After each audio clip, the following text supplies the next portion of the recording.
Summer of 1988. The worst drought in 50 years. Every modern well in Finney County, Kansas, drilled 400 feet deep, worth $40,000, was either failing, burning out, or running dry. Every well except one, 38 feet deep, dug by hand. In 1891, the drilling company laughed at it in June. By August, that same company was standing in front of 60 farmers and apologizing. The difference between the well that survived and the wells that didn't? It wasn't technology. It wasn't money. It was something a man figured out by watching where his cows walked in the morning. The question is, why did it take a 50-year drought for anyone to listen? And what does a well dug in 1891 still have to teach us today? There are two kinds of water beneath the high plains of western Kansas. The first kind is ancient, 10,000 years old, pressed into sandstone and gravel by the weight of glacial rivers that no longer exist. Men call it the Ogallala. They drill 400 feet to reach it, spend $40,000 on the hole alone, and pump it at 1,500 gallons a minute to feed the corn that feeds the world. It is enormous. It is magnificent. And it is, in the way that all finite things are finite, running out. The second kind is young. It fell as rain last spring, or the spring before, and filtered down through limestone and clay until it found a shallow bed of sand and rested there, quiet and cold, 12 gallons a minute at most. Men do not get rich on 12 gallons a minute. They do not irrigate 1,000 acres on 12 gallons a minute. Most of the county had forgotten this kind of water existed. Alvin Purckett had not forgotten. He had been drinking it for 74 years.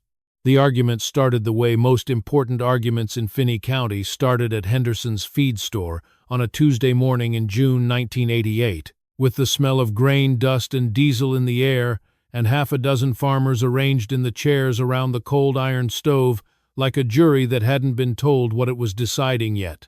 Alvin had come for stock, salt, and mineral supplement. He had his list in the left breast pocket of his flannel shirt, written in pencil on a torn piece of paper bag, the way he'd been writing lists since his wife Martha died in 1979, and there was nobody left to write them for him. He'd been on his feet since 4 that morning.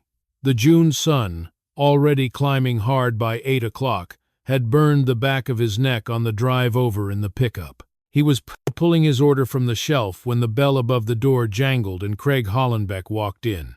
You could always hear Craig Hollenbeck before you saw him, the particular quality of his entrance, the way his dress shoes struck the concrete floor with the confident percussion of a man who has decided in advance that every room he enters is better for his presence.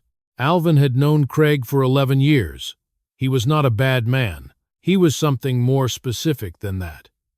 He was a man who had been right about enough things for long enough that he had stopped considering the possibility of being wrong. "Gentlemen," Craig spread his arms toward the seated farmers as though greeting old friends at a reunion. He was 42, thick through the shoulders, wearing pressed khakis and a mid-plains drilling polo shirt with his name embroidered above the company logo. His white Cadillac DeVille, this year's model, with the Mid-Plains magnetic sign on the door, was visible through the window, parked in the shade of the feed store's overhang with the precision of a man who parks where he wants and expects the world to accommodate him. Gerald, Roy, Dutch. Craig worked his way through the room with handshakes, clapping shoulders, performing the choreography of rural friendliness with the ease of long practice. Then he found Alvin at the shelf, loading his bags. "Alvin, good. I was going to call you this week, actually." "About what?" Alvin said. "Your water situation." Alvin put the second bag of stock salt on the dolly and didn't answer.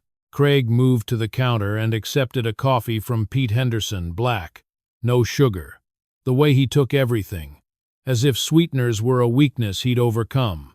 He leaned back against the counter and looked at the room with the satisfied expression of a man about to deliver useful information. "I'll tell you what I told the Petersons last week," Craig said, loudly enough for the whole room to hear.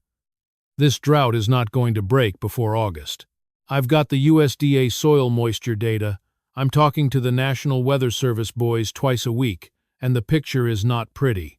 Precipitation deficits running 28% below normal. The Ogallala is your insurance policy, gentlemen. The operations that have the deep infrastructure are going to come through this. The ones that don't, he paused, letting the silence do the work. The ones that don't, Dutch Minders said, are going to do what? Craig spread his hands. Struggle. That's the honest answer. He turned then, with a timing that seemed calculated, toward Alvin. Which brings me to something I want to say plainly, because I have too much respect for Alvin to dance around it. He pitched his voice to Carrie. Around the stove, chairs shifted. Alvin, that hand-dug well of yours, what is it, 30-some feet? 38, Alvin said. 38 feet. Craig smiled not unkindly, but in the manner of a doctor citing a test result that confirms a diagnosis the patient has been resisting. In a normal summer, that sand lens you're pulling from produces what, 10, 12 gallons a minute? 11 to 12. 11 to 12 gallons a minute. He let that number sit in the air beside the implicit figure of 1,500 gallons a minute that the Ogallala delivered. Alvin, in this drought, and we are looking at the worst since 1936, the data is very clear that shallow lens is going to see its recharge cut to nothing. No rain means no replenishment, and when it goes dry fast. I've seen it happen in 56. I've seen it happen in droughts smaller than this. He shook his head slowly, a man performing reluctant concern. I can put together a package full Ogallala system, 6-inch casing, submersible pump, pressure system, the complete setup for $43,000. First State Bank has agricultural emergency lending at 14% right now. Leonard Schrick, a large wheat farmer, 3 chairs from the door, turned in his seat and said in a carrying voice, "Hell, Craig, that old well's probably older than Alvin himself. I'm surprised it hasn't turned to mud yet." This produced the laughter Leonard was aiming for. Not vicious, Leonard wasn't vicious, but the released tension laughter of men under pressure who have found a target that isn't themselves. "It was dug in 1891, Alvin said. He said it without heat, without hurry, in the tone of a man reading a date off a headstone. By my grandfather, by hand, with an iron spade.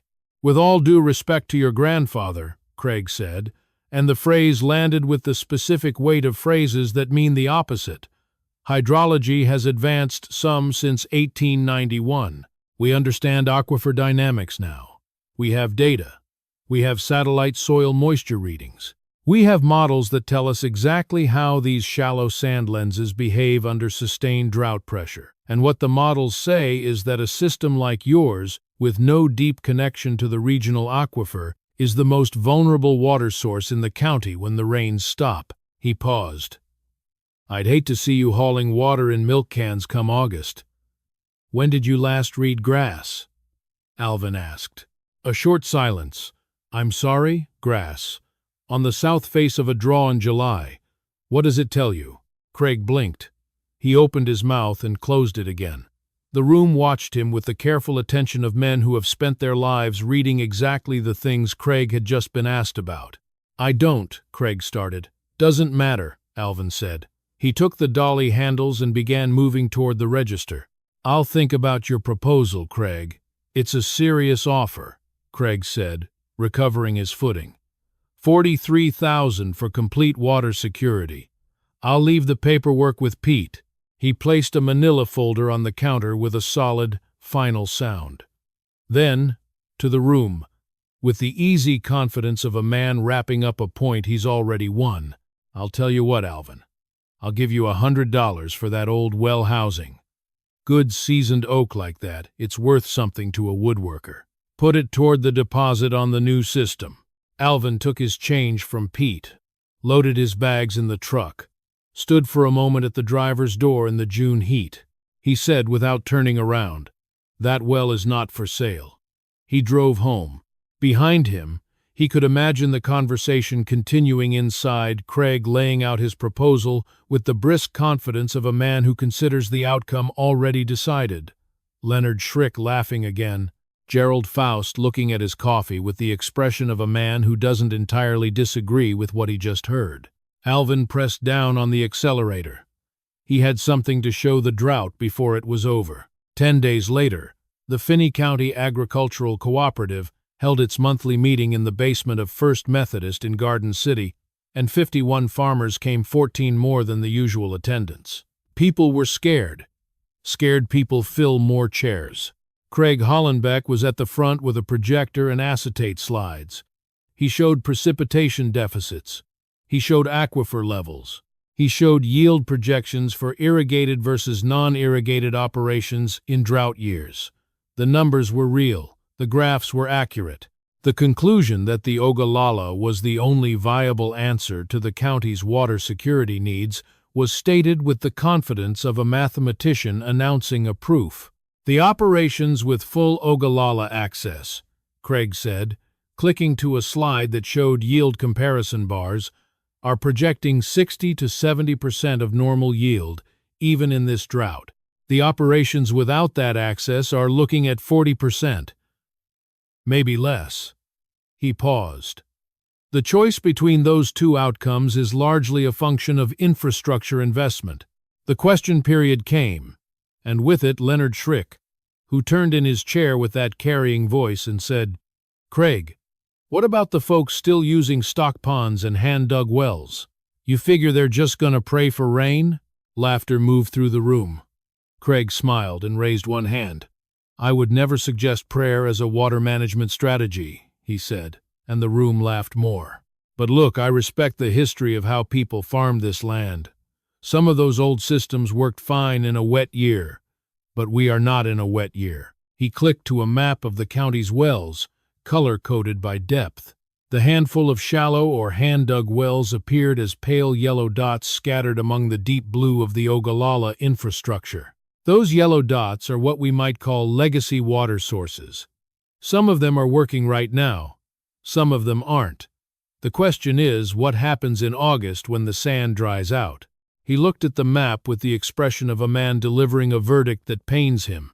"I won't name names, but I'll say that there's at least one farmer in this county who is going to find out in a very hard way this summer that 1,891 technology is not 1,988 technology." He didn't look at Alvin. He didn't need to. 20 heads turned toward the back of the room. Alvin. This from Kyle Peterson, a young farmer in his mid-30s. He said it with genuine concern. "Have you thought about Craig's proposal?" "Seriously?" "I've thought about it," Alvin said. "Same as I've thought about it every time Craig's brought it up over the last 11 years. And," Kyle pressed, "and my grandfather dug that well by hand in 1,891 inches, the exact spot the land told him to dig it.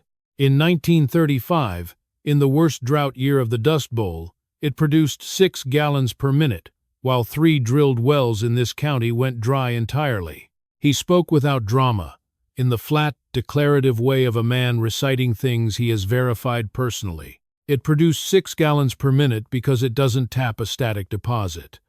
It taps a sand lens fed by local rainfall through limestone caprock. It's not big water, but it's living water. And living water doesn't stop when the rain slows down. It slows down with the rain, and then it recovers with the rain. The room was quiet. 6 gallons a minute, Leonard Schrick said, and the tone he used managed to make it sound both like a concession and a mockery. "Alvin, I run 1,200 head. 6 gallons a minute wouldn't water my dog." "You're not farming my land with my cattle," Alvin said. "Scale matters. And the question isn't how much water I can deliver per minute. The question is whether I'll have any water at all in August." He paused and looked directly at Craig for the first time that evening. "I'll tell you what, if my well is still producing in September, still producing water on the ground, no hauling you come to the October cooperative meeting and explain to this room the difference between a fossil aquifer and a locally recharged one. Just the science. That's all I ask." Craig stared at him. "And if your well fails?" Craig said. Then I'll stand up at the October meeting and tell everyone they should have listened to you 11 years ago." He held out his hand. Craig looked at it for a long moment. The whole room held still. Then he stepped forward and shook it. Alvin drove home in the warm June dark with the windows down and the smell of dry prairie grass coming through the cab. He didn't think about Craig Hollenbeck or the 51 farmers in the church basement. He thought about his father. Harold Purckett had died in 1962, in the same farmhouse where he'd been born, in the same bed where his father Ezekiel had died before him. He had been a quiet man, quieter than Alvin, which was saying something, and his form of intelligence had been the patient, accumulated kind that doesn't announce itself in conversations but makes itself evident over decades in the health of soil and the quality of livestock and the small adjustments in practice that prevent the large disasters before they begin. He had left two things of consequence: the farm and a composition notebook. The notebook sat in the second drawer of the roll-top desk, in the study. Alvin had read it so many times that certain passages came to him unbidden, the way song lyrics do. But he went to the study anyway, took the notebook from the drawer, and opened it to the 1,936 entries. He read his father's words the way you reread something important, even when you have it memorized, because there is a difference between knowing words and receiving them. His father had written, "Another dry month. Third year of the Dust Bowl. The well is down 9 feet from normal, sitting at 29 feet but still giving water at 6 gallons a minute. I water the stock twice daily and run the house on what's left. The Reinhardt place, 1 mile east, went dry in March. They left last week for California. Their well was 110 feet deep, drilled in 1920. Big water, fast water, good water in a normal year. But it tapped a sealed sand pocket with no connection back to surface recharge. Once you pull it down, it doesn't recover. Not in a year. Not in 10. Father's well at 38 feet holds because of where he put it. He watched the grass for 3 summers before he picked the spot. The low corner of the south draw, where the cottonwoods grew tallest, where the cattle walked first thing in the morning, when they had their choice of the whole pasture. He understood that ground is not uniform, that water underground follows its own valleys and collects in its own low spots, and that a man who reads the surface will know what the subsurface is doing. The sand lens at the bottom of our draw feeds from the limestone rise to the north. Even in this drought, rain falls somewhere on that limestone and finds its way down through the rock into the sand. Not much rain, not much water, but some, always some. It is a living system, not a dead deposit. I have been thinking about the difference.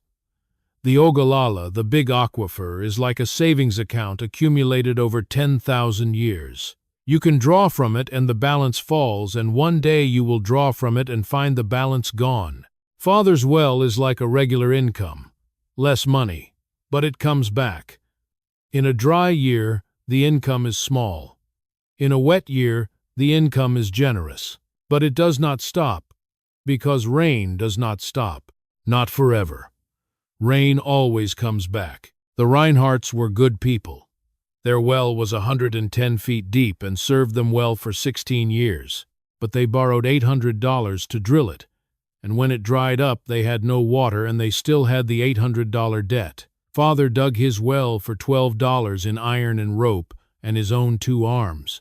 In 1936, when the world is dry, Father's $12 is feeding 30 cattle and keeping us alive. Know what you are spending. Know what it costs to lose it. And never spend what the land cannot replace. Alvin closed the notebook. Outside, the June darkness was absolute. He went out to the well and lowered the weighted string he kept on a nail beside the housing. Counted the knots. 38 feet to water normal level. 12 gallons per minute when he'd drawn that morning.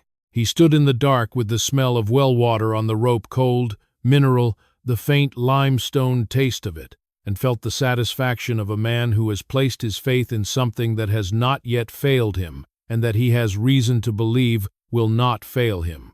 "All right," he said, to the well, to the limestone, to the sand.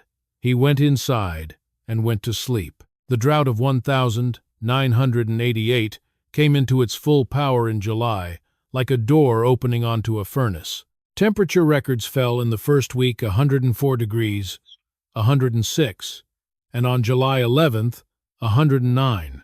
The heat was the dry, mineral heat of the high plains at its worst, a heat that simply removed all moisture from the world with the flat efficiency of physics from the surface of the skin and the top of the soil, and the leaves of the corn, with equal, impartial completeness.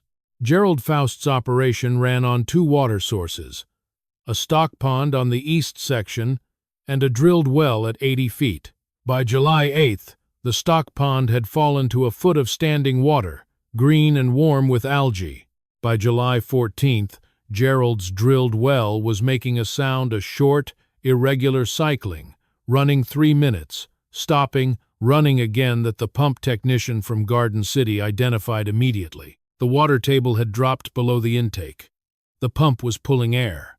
Gerald called Alvin that evening with the careful voice of a man reporting a thing he wished he didn't have to report. "How deep is your intake set?" Alvin asked. 68 feet. "Well, bottom is at 80. What does the tech say the water table's doing?" "He figures it's dropped 30 feet since spring. 12 feet of margin left before the pump runs dry completely." At a sustained drop rate through a continued drought, 12 feet of margin could disappear in 2 to 3 weeks. "I'll run a gravity line from my overflow tank," Alvin said, before Gerald had asked. "half-inch copper, along the fence line. You'll get 3 to 4 gallons a minute from my well's overflow. It won't save your corn, but it'll keep your horses alive." A long pause on the line. "I'd pay you," Gerald said. "No. Alvin, it's just water, Gerald. There's enough." On July 22nd, a Wednesday, with the temperature sitting at 107 degrees and no cloud visible in any quarter of the sky, Gerald Foust's drilled well pump burned out its motor entirely. Alvin found Gerald standing at the well casing in the furnace heat, with a wrench in his hand and the control panel open, looking at the burnt contactor with the expression of a man who has arrived at a place he has been dreading. "Water table dropped another 6 feet, Gerald said without turning. "Tech was out Monday, said it was at 72 feet. My intake is at 68. Pump's been pulling air for 3 days. He closed the panel. I just didn't want to believe it." Alvin looked at the well casing, then at Gerald's pasture, where 18 Hereford cattle stood in the inadequate shade of a single cottonwood tree. Their ribs were beginning to show. Their eyes had the dull, patient, suffering look of large animals that cannot communicate their need and have learned to wait. "How long to get a new motor?" Alvin asked. 5 to 7 days. Minimum from Oklahoma City. And then the tech has to pull the whole pump assembly, lower the intake 16 feet. Gerald stopped, swallowed. "I'm looking at 3 weeks without this well. 3 weeks, 107 degrees, 18 head of Hereford cattle. We run the line heavier," Alvin said. "I've got 3/4-inch copper in the shed. We can double the flow to your stock tank, maybe 6 to 7 gallons a minute. It won't be comfortable, but it'll keep them going. Your well can handle that draw. I'll manage it in 2-hour windows and let the lens recover between. The limestone is still routing water down. Not fast, but enough." He picked up his hat from the fence post. "Come on, let's get the line." They spent the afternoon in the brutal heat running copper tubing along the fence line, soldering joints in the sun while sweat dripped off their noses and the metal itself was hot to touch. Alvin was 74 years old and moved with the deliberate economy of a man who has learned to budget effort the way he budgets water. No movement wasted, no energy spent on drama, each action placed with precision. Gerald, younger by 7 years, was the one who had to rest twice.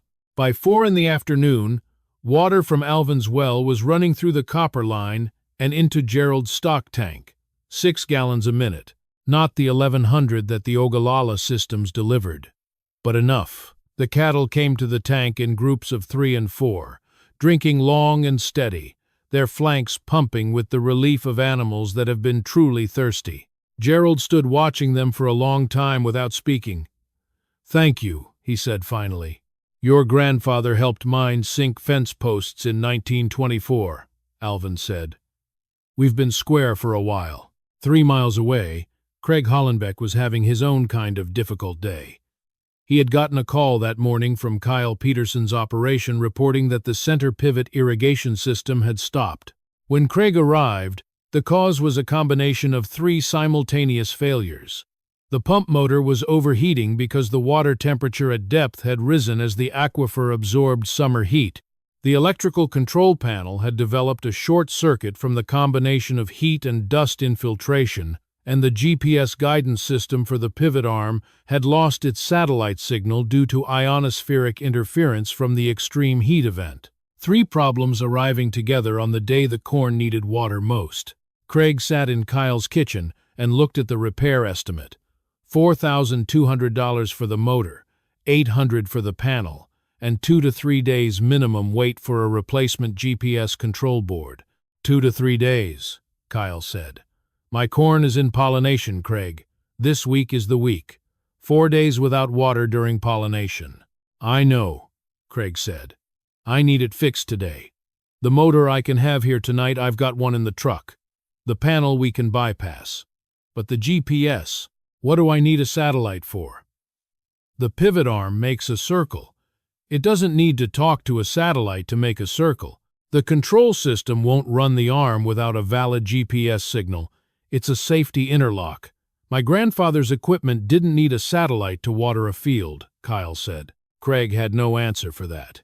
He called the manufacturer. He called the regional distributor. He found a technician in Liberal who could work around the interlock. The technician arrived the next morning. By then, the critical window of the pollination period had passed. Kyle's corn yield that summer would come in at 40% of normal. That evening, 18 miles away, Alvin Purckett's well produced 11 gallons per minute. No GPS required. The following Thursday, Sharon Dreier drove up Alvin's lane, a woman in her late 40s with the practical, spare look of someone who has spent a lifetime doing physical work and stopped feeling the need to apologize for it. She ran sheep on 400 acres east of Holcomb. Her drilled well at 60 feet was still producing but pulling slow, the water table down 42 feet with 18 feet of margin left and falling. "I've been looking at my own property," she said, standing in his garden while he watered tomatoes with a green metal can. "There's a corner on the southwest section, rough ground, rocky. I've ignored it for years, but the grass there is still green. Everything else is brown. That corner is green." Alvin set the watering can down. "Show me," he said. They drove to the southwest corner of her property, which was rocky and difficult and which Sharon had written off mentally as useless ground. The grass was not lush, but it was significantly less burnt than the surrounding fields. A subtle difference. The kind of difference a person could drive past 100 times without noticing, and then notice once and never unsee. Alvin got out and walked the corner slowly. He noticed where the land sloped slightly, almost imperceptibly toward a low spot in the southwest. He noticed a single old cottonwood tree, its trunk thick and its canopy spread wider than any cottonwood had a right to be on ground that looked this rough. He knelt and pressed his palm to the earth. The ground gave very slightly under his hand. "You've got a sand lens under this corner," he said. "I'd guess 25 to 30 feet. It's feeding from that limestone ridge on your northwest boundary. That ridge collects rain from the section over and roots it down through the limestone into whatever's under here." He looked at the cottonwood. "That tree has been drawing from it for decades. It doesn't tap the Ogallala. The Ogallala is too deep for cottonwood roots. It's tapping shallow water, and it's alive." Sharon looked at the tree, then at Alvin. "Could I dig a well here? Have a geologist confirm it. But yes, I believe you could put a well here at 30 feet and have water year-round from local recharge." He paused. "It won't be big. 8 to 10 gallons a minute. But it'll be yours. Not borrowed from 10,000 years ago." Sharon stood quietly with the green corner of her brown field around her. "Why didn't anyone tell us this?" she said. It wasn't anger. It was a genuine question. "Craig Hollenbeck told you the Ogallala was the answer," Alvin said. "He wasn't wrong for most of the county, but he only knew the one answer, and nobody thought to ask whether there were other questions." The first week of August was the worst. The National Weather Service issued heat advisories for southwestern Kansas, temperatures exceeding 100 degrees for 14 consecutive days, overnight lows that refused to fall below 80. The word drought had been replaced in news coverage by the phrase worst since the Dust Bowl, which had the quality of all statements that are accurate but insufficient. The Mississippi River ran so low that barge captains filed reports about sandbar groundings. Yellowstone burned. In Finney County, the suffering was specific and agricultural and mostly invisible to the rest of the country. Gerald Foust sold 20 cattle. He did it on a Tuesday, loading them at dawn when it was only 92 degrees, driving them to the sale barn himself because he couldn't pay the hauling fee. He got 62 cents a pound, about 70% of what the cattle would have brought 2 months earlier, before every struggling farmer in a 3-state area tried to liquidate inventory simultaneously. He drove home through the August heat with the trailer empty and sat in his kitchen for an hour before he could make himself get up. He called Alvin that evening. 20 head, he said. "I know," Alvin said. "Core breeding stock is intact?" "Yes. I kept the best cows and the bull. I'll rebuild in 2 years. You'll rebuild in 2 years, Alvin agreed.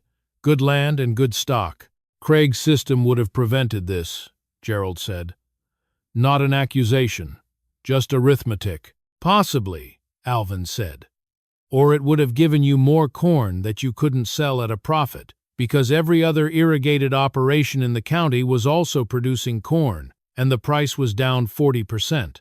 A long pause. "How's your well doing?" 11 gallons a minute. Water table at 33 feet. Down 5 from normal, but stable. Alvin paused. The limestone did its job. Even in this heat, the caprock is routing what little rain falls on it straight down into the sand. On August 8th, Alvin sat at his kitchen table in the early morning with the Garden City Telegram and a piece of paper and a pencil. He was reading a USDA assessment of the Ogallala aquifer buried on the agricultural page, a dry, technical piece that most readers would have skipped. The article contained a number: 4 feet. The average annual decline of the Ogallala water table in Finney County over the current decade was approximately 4 feet per year. Alvin put the newspaper down and picked up the pencil. He wrote on the paper, 180 feet current, saturated thickness, Finney County, Ogallala. Then, 4 feet per year decline. Then, 180 divided by 4 equals 45 years. He wrote, 1,988 plus 45 equals 2,033. He sat with 2,033 for a while. He was 74. He would not see 2,033. But children being born in Finney County this summer would be 45 years old then, middle-aged. The age when a man's life is built, when his farm is his and his debt is his and his future is visible from where he stands. Those children would stand on land that had no Ogallala water, not because anyone was dishonest, not because Craig Hollenbeck was wrong about what the Ogallala could deliver today, because 4 feet times 45 years is 180 feet, and 180 feet is the aquifer, and arithmetic doesn't negotiate. His 38-foot well would be here in 2033. Producing less, the climate was shifting. But producing. The sandlands didn't accumulate over 10,000 years. It accumulated over last winter, and it would accumulate over the next winter too, because the limestone didn't care what year it was. Limestone caught rain. Rain always came back, not in the amounts men wanted, not always when they needed it, but always, eventually, back. He folded the paper and put it with the notebook in the second drawer. Craig Hollenbeck arrived at Alvin's farm on a Wednesday afternoon in the second week of August, without calling first. Alvin was at the stock tank when he heard the Cadillac on the gravel. He didn't turn around. He heard the door close. heard the footsteps cross the dry yard. "Your well is still running," Craig said. "It is," Alvin said. A pause. The water coming up through the pump was cold enough that a faint mist rose from it where it hit the hot stone of the tank. "Gerald Foust's pump burned out," Craig said. "I know. I'm running a copper line to his stock tank. From this well." Another pause. Longer this time. The professional certainty in Craig's voice had changed in character, less the tone of a presentation, more the tone of someone genuinely trying to understand something that has been resisting his understanding. "How many gallons a minute are you producing right now?" Craig asked. 11, Alvin said. "Down from 12 in a normal summer. Water table at 33 feet, which means you have 14 feet of margin to the bottom of the usable sand." "Yes." Silence. A meadowlark called somewhere in the brown grass. "I'd like to understand the geology," Craig said. "Not for a sales call. He stopped. "I've been doing this for 12 years. I've installed over 400 wells in this region. But I realized this summer that I've been solving a volume problem and ignoring a sustainability problem. And I don't fully understand how your system works." He paused. "Will you show me?" Alvin looked at him for a moment. Then he picked up his hat from the fence post. "Come with me," he said.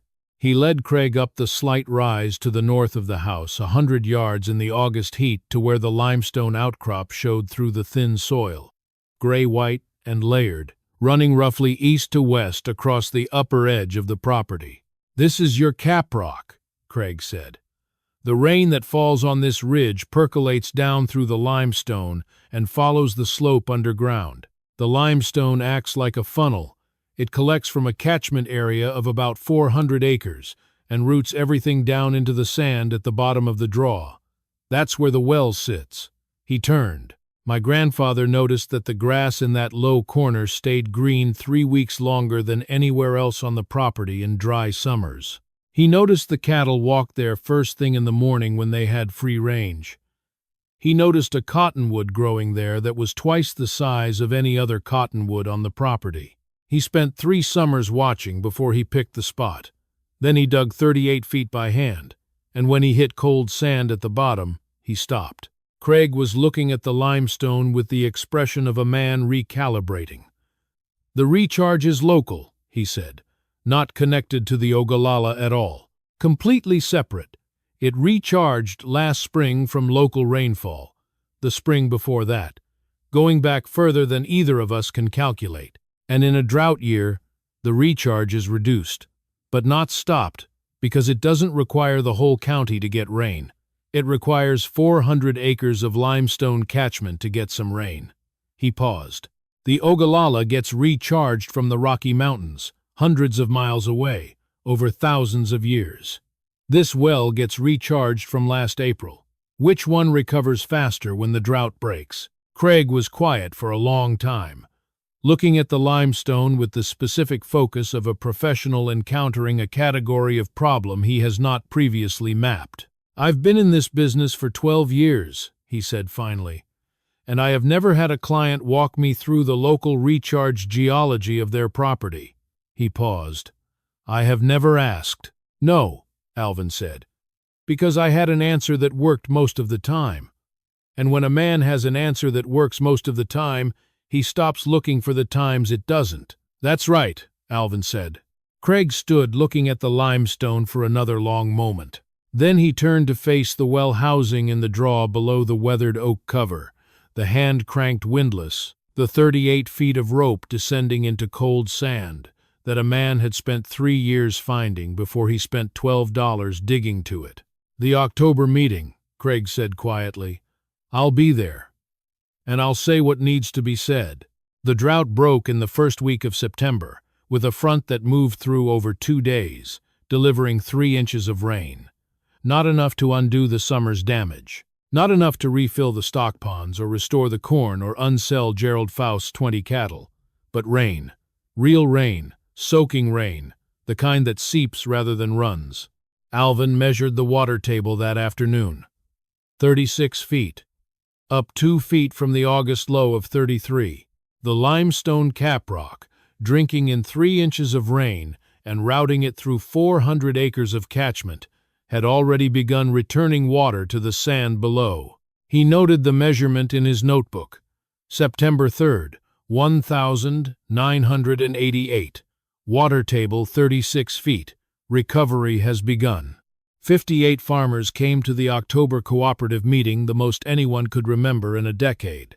Word had gotten around the way word travels in rural Kansas, through feed store conversations and fence line exchanges, and the relay of people whose livelihoods are close enough together that information moves like weather.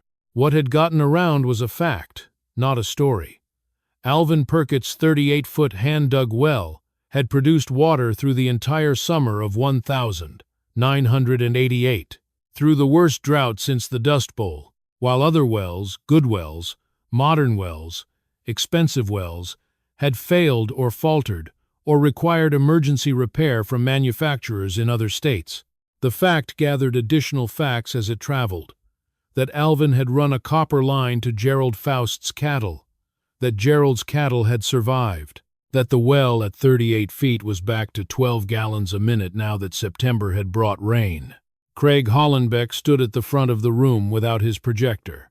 No acetate slides, no color-coded maps, no USDA yield comparison graphs. "In June," he said, "I told you that the Ogallala was the answer to water security in this county. I told you that shallow and legacy water systems were inadequate for drought years and should be replaced." He paused. "I was right about the Ogallala. It is the right answer for most of the large-scale irrigated operations in this county. But I was wrong about something more fundamental." The room was very quiet. "I was wrong because I was solving a volume problem and ignoring a sustainability problem.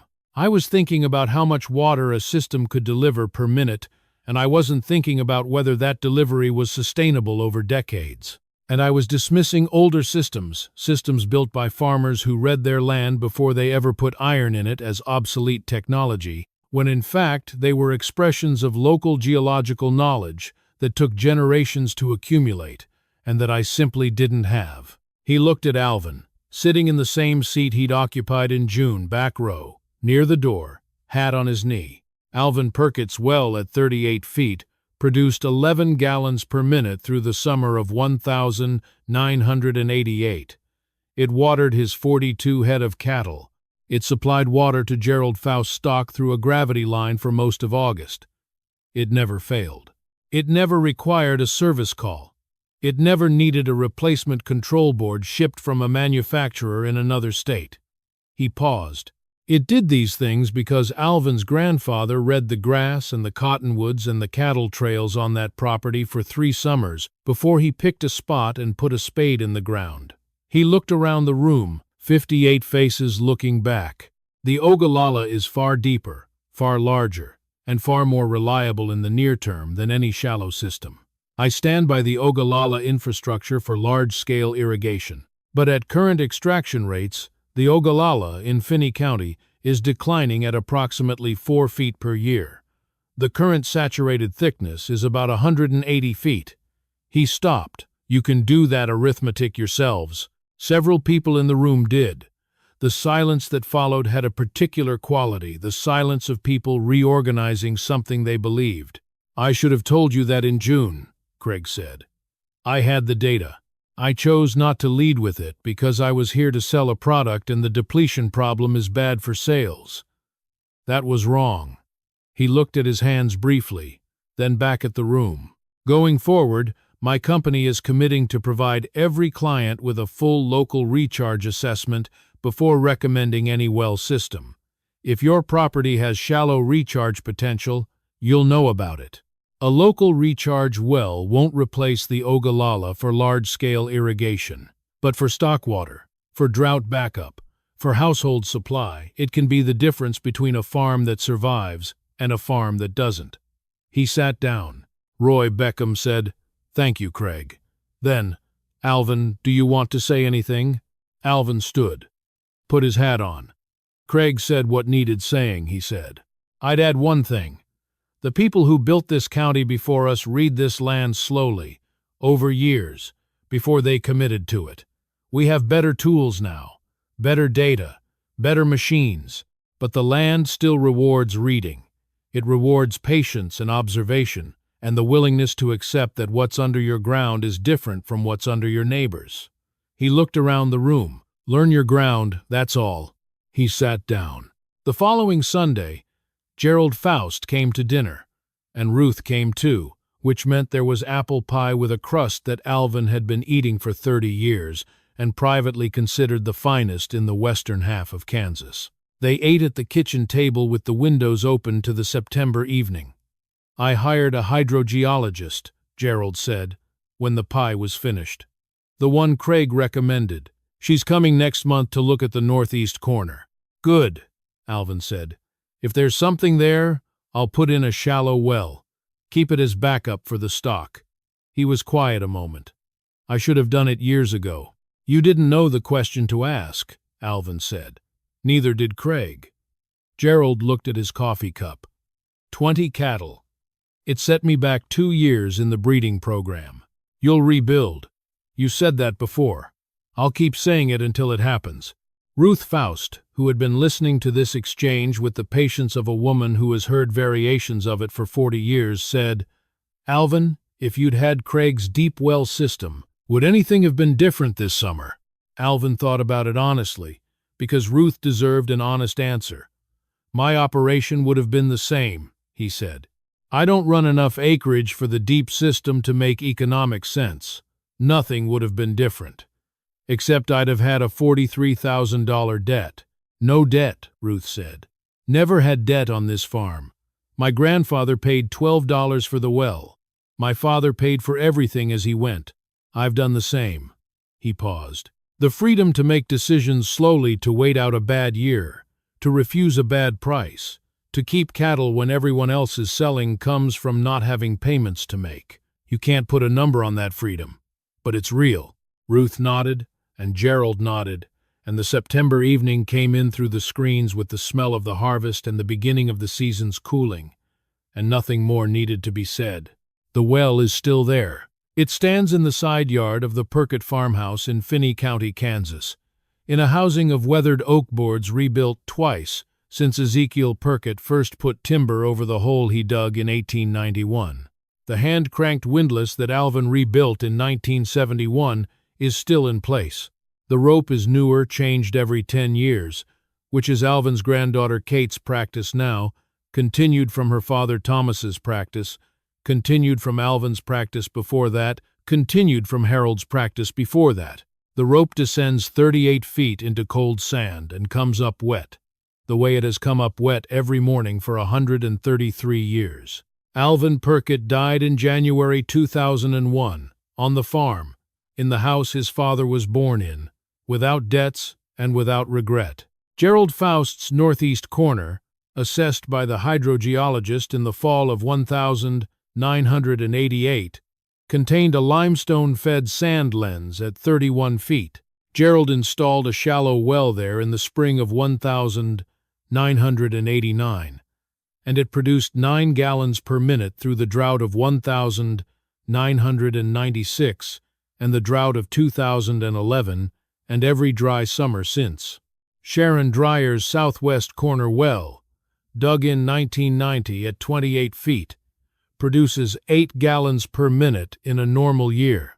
It waters her sheep and her kitchen garden and her grandchildren when they visit in summer and splash in the stone trough she had built beside the well housing, their feet on the wet grass of the one corner of her property that has always been green. The Ogallala Aquifer in Finney County in 2024 is approximately 144 feet lower than it was in 1988. The 4 feet per year figure that Alvin calculated on a piece of paper at his kitchen table in August of that summer has proven accurate. Several center pivot irrigation systems in the southern part of the county have been decommissioned because the aquifer below them is no longer economically pumpable. The children who were born in Finney County in 1988 are 36 years old. They are exactly where Alvin's arithmetic said they would be. Craig Hollenbeck retired in 2004.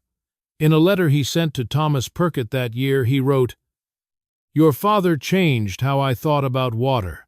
Not with an argument, he was not interested in arguments. He changed it by being right, quietly, for long enough that the rightness became undeniable. I have spent the last 15 years of my career trying to ask the question he taught me to ask.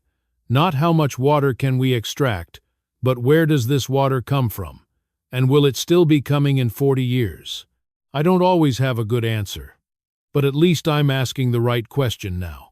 Thomas keeps that letter in the second drawer of the roll-top desk, alongside Alvin's folded piece of paper with the number 2033 written on it, alongside Harold's composition notebook, alongside Ezekiel's first 16 pages of careful observation about grass and cottonwoods and where the cattle walked. On the morning of October 14th, 2024, Kate Purckett lowers the weighted string into the well at 5 o'clock, while the pre-dawn sky lightens from black to gray-blue over the limestone ridge to the north. She counts the knots. 41 feet. Notes it in the notebook. Stands for a moment with the wet rope in her hands, the cold smell of sand-filtered water rising from the dark below. She thinks about the number her great-grandfather wrote, 2033. She thinks about what will still be here, what won't. She puts the notebook in the second drawer and goes to start the coffee. Outside, the limestone ridge catches the first light of morning. Somewhere within it, last month's rain is moving through limestone, through clay, through the spaces between grains of sand, finding its way down to the cold, dark place where Ezekiel Purckett stood in 1891 with an iron spade and an unreasonable amount of stubbornness and decided here, right here, this is where the living water is. He was right. The rain comes back. It always comes back.